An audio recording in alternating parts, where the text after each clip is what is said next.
نحمده ونصلي على رسوله الكريم اما بعد فاعوذ بالله من الشيطان الرجيم بسم الله الرحمن الرحيم يا أيها الذين آمنوا اتقوا الله حق تقاته ولا تموتن إلا وأنتم مسلمون قال النبي صلى الله عليه وسلم إذا فاتك الحياة فافعل ما شئت أو كما قال عليه الصلاة والسلام صدق الله مولانا العظيم۔ سامعین گرامی، جس طرح میرے دیس کے اندر کرونا وائرس تیزی کے ساتھ پھیلتا جا رہا ہے، اسی طرح میرے قوم کے اندر سے چند راندہ درگاہ لوگوں کے دلوں میں اس سے کئی گنا زیادہ تیزی کے ساتھ انسانیت ختم ہوتی چلی جا رہی ہے۔ وہ قوم جو اپنے ہر گناہ کو، اپنے ہر عیب کو یہود و نصارہ کی سازش کہتی ہوئی نظر آتی ہے، اس قوم کو اپنے عیب، اپنے گناہ اور اپنی بدبختی نظر نہیں آتی۔ میری اور آپ کی سب سے بڑی بدقسمتی یہ ہے، جہاں آج پوری دنیا کے مریضوں کے لیے دعا گو ہے، وہاں آج بھی ایسے چند درندے ہمارے معاشرے کے اندر موجود ہیں جن کے اندر سے، جن کے دلوں سے انسانیت دم توڑتی چلی جا رہی ہے۔ جب سے کرونا وائرس میرے ملک کے اندر آیا، سب سے پہلے میرے ملک سے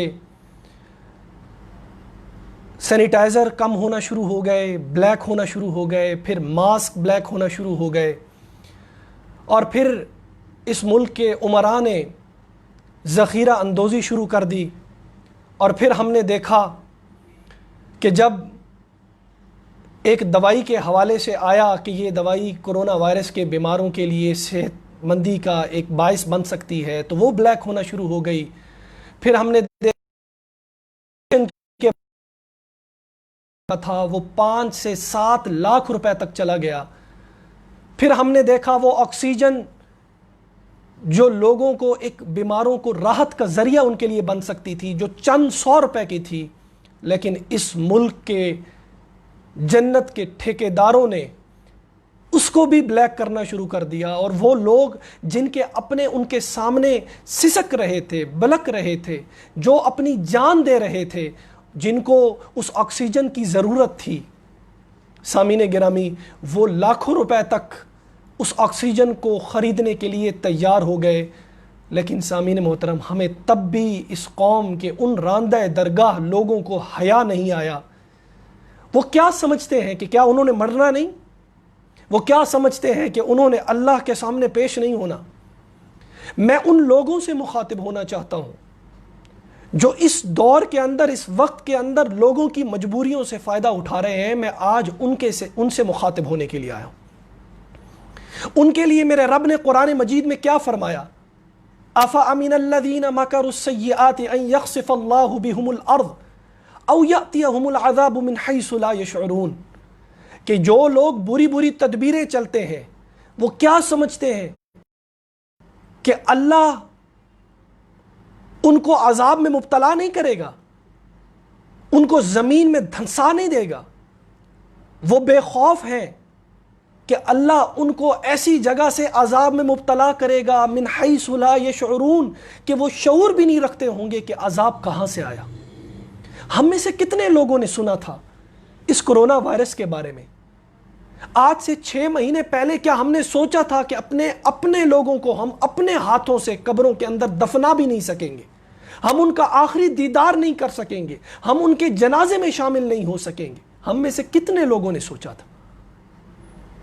آج وہ لوگ، وہ بدبخت جو آج ذخیرہ اندوزی کر رہے ہیں، جو آج ان انجیکشن کو بلیک کر رہے ہیں، جو آج دوائیوں کو بلیک کر رہے ہیں، جو آج آکسیجن کو بلیک کر رہے ہیں، وہ کیا سمجھتے ہیں کہ اس مال و دولت کو وہ اپنے قبر کے اندر لے کر جائیں گے؟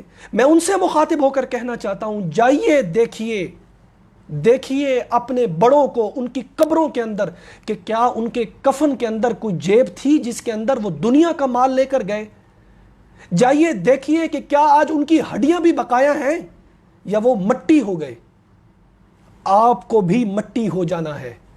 میرے اللہ نے فرمایا تم یہ سمجھتے ہو کہ تم پر میرا عذاب نہیں آئے گا تو تم بھول کے اندر ہو. میں تمہیں آ کر پکڑوں گا ایسی جگہ سے جہاں تمہارا شعور بھی نہیں پہنچے گا.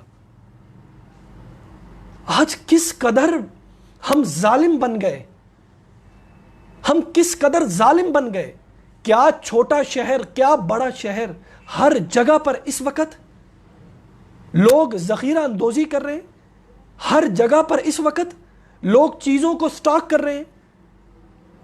ایک طرف کورونا وائرس کا شکار مریض سسک سسک کر بلک بلک کر اپنی جان دے رہے ہیں جن کو آکسیجن پرووائڈ نہیں ہو رہا, اور دوسری طرف ایک مسلمان, وہ مسلمان جو اپنے آپ کو جنت کا ٹھیکیدار کہتا ہے, وہ آکسیجن کو بلیک کر رہا ہے. لوگوں سے لاکھوں روپے وصول کیے جا رہے ہیں اس وجہ سے کہ آپ کو آکسیجن ہم پرووائڈ کریں گے. کس قدر بدقسمت لوگ ہیں سامعین گرامی, ہم کس قدر بدقسمت لوگ ہیں. میرے رب نے فرمایا فَأَذَاقَهُمُ اللَّهُ الْخِزْيَ فِي الْحَيَاةِ الدُّنْيَا وَلَعَذَابُ الْآخِرَةِ أَكْبَرُ لَوْ كَانُوا يَعْلَمُونَ. ہم ان کو دنیا کی زندگی میں رسوائی کا ایک مزہ چکھائیں گے, دنیا کی زندگی کے اندر رسوائی کا مزہ چکھائیں گے, اور آخرت میں انہی لوگوں کے لیے بڑا عذاب انتظار کر رہا ہے. کاش یہ سمجھ جاتے, کاش یہ جان جاتے کہ ان کے لیے کس قدر دردناک عذاب ہوگا. سامعین گرامی, ہمیں کسی نے نہیں مارا, ہمیں کسی یہود و نصارہ نے نہیں مارا.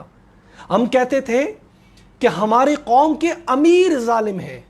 آج دیکھیے تو صحیح, آج کا غریب بھی ظالم ہے, آج کا وہ میڈیکل سٹور والا بھی ظالم ہے جو اس وقت بلیک کر رہا ہے دوائیوں کو. آج کا وہ چھوٹی سی دکان میں بیٹھا ہوا آکسیجن پرووائڈ کرنے والا انسان بھی ظالم ہے جو آج بلکتے ہوئے انسانوں کو نہیں دیکھ رہا بلکہ اپنے چند ٹکوں کو دیکھ رہا ہے کہ میرے پاس کچھ روپے زیادہ آ جائیں. ارے وہی روپے تیری زندگی میں بھی تیری ہلاکت کا باعث بنیں گے. وہی چند روپے جن کو شاید تو تھوڑی دیر کے لیے استعمال کرے گا, وہی تیرے قبر کے عذاب کا سب سے بڑا سبب بنیں گے, اور وہی چند روپے تجھے آخرت میں عذاب کی جانب اور جہنم کی جانب لے کر جائیں گے. یہ میرا رب کا تجھ سے وعدہ ہے, کیونکہ اسی نے کہا ہے فَأَذَاقَهُمُ اللَّهُ الْخِزْيَ فِي الْحَيَاةِ الدُّنْيَا وَلَعَذَابُ الْآخِرَةِ أَكْبَرُ. میں تمہیں دنیا میں بھی عذاب کا مزہ چکھاؤں گا, آخرت میں بھی تو تمہارے لیے بڑا عذاب ہے, وہ عذاب جو ختم نہیں ہوگا. کاش تم اس بات کو جان لیتے. کس قدر بدقسمت قوم ہے ہم. ہمیں جس چیز کی ضرورت پڑتی ہے وہ چیز مہنگی ہو جاتی ہے. خدا کی قسم ایسا محسوس ہوتا ہے کہ کل اگر ہمارے ملک میں یہ پتہ لگ جائے کہ قیامت آنے والی ہے تو یہاں تسبیح, ٹوپی اور جانمازیں بلیک ہونا شروع ہو جائیں گی, اس بات سے بے خوف کہ قیامت میں کل ہم نے بھی مرنا ہے. آج ہماری قوم کو اس بات کا اندازہ نہیں ہے. جو بلیک کرنے کے پیچھے اس وقت لوگ پڑے ہیں وہ چند راندہ درگاہ کہ ان کی وجہ سے یہ پوری قوم عذاب کا مزہ چکھے گی.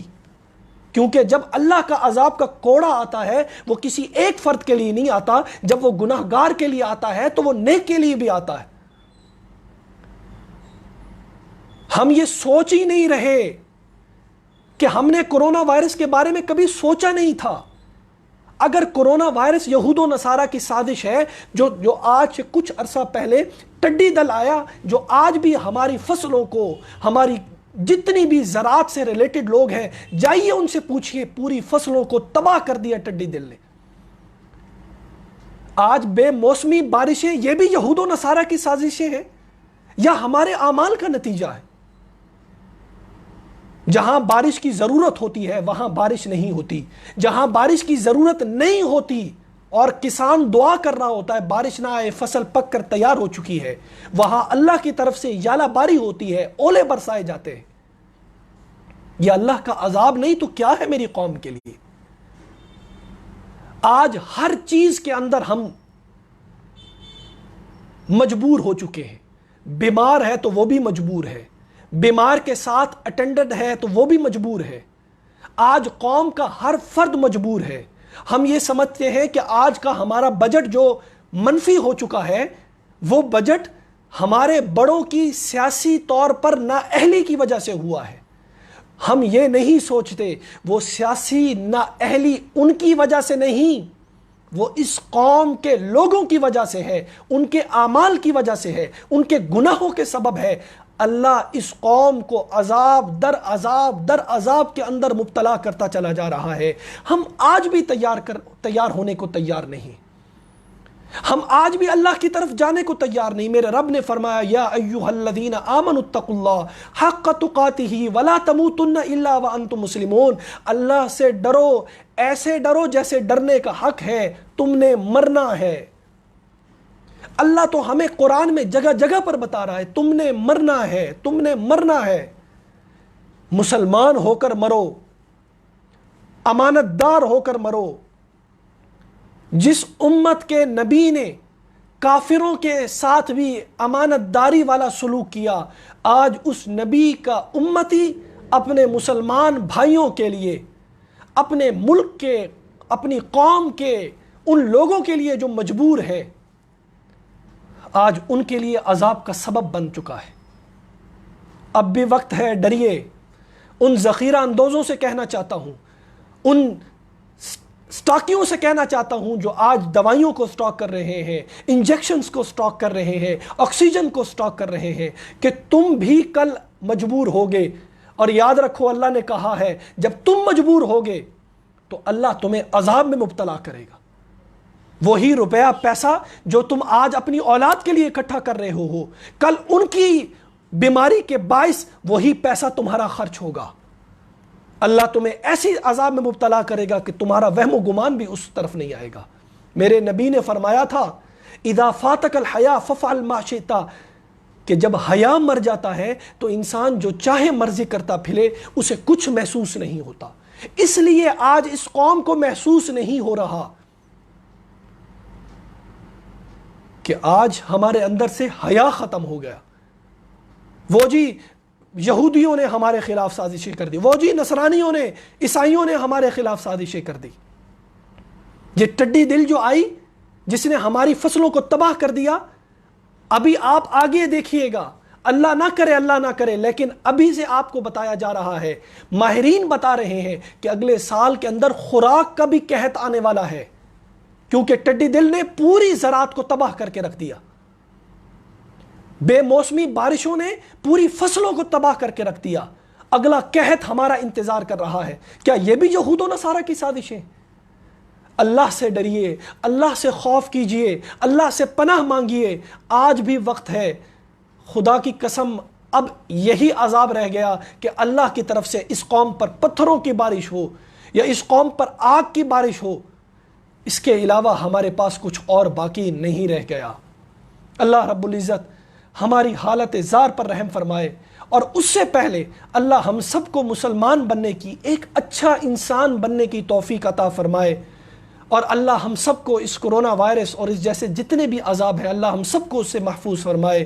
وآخر دعوانا ان الحمد للہ رب العالمین۔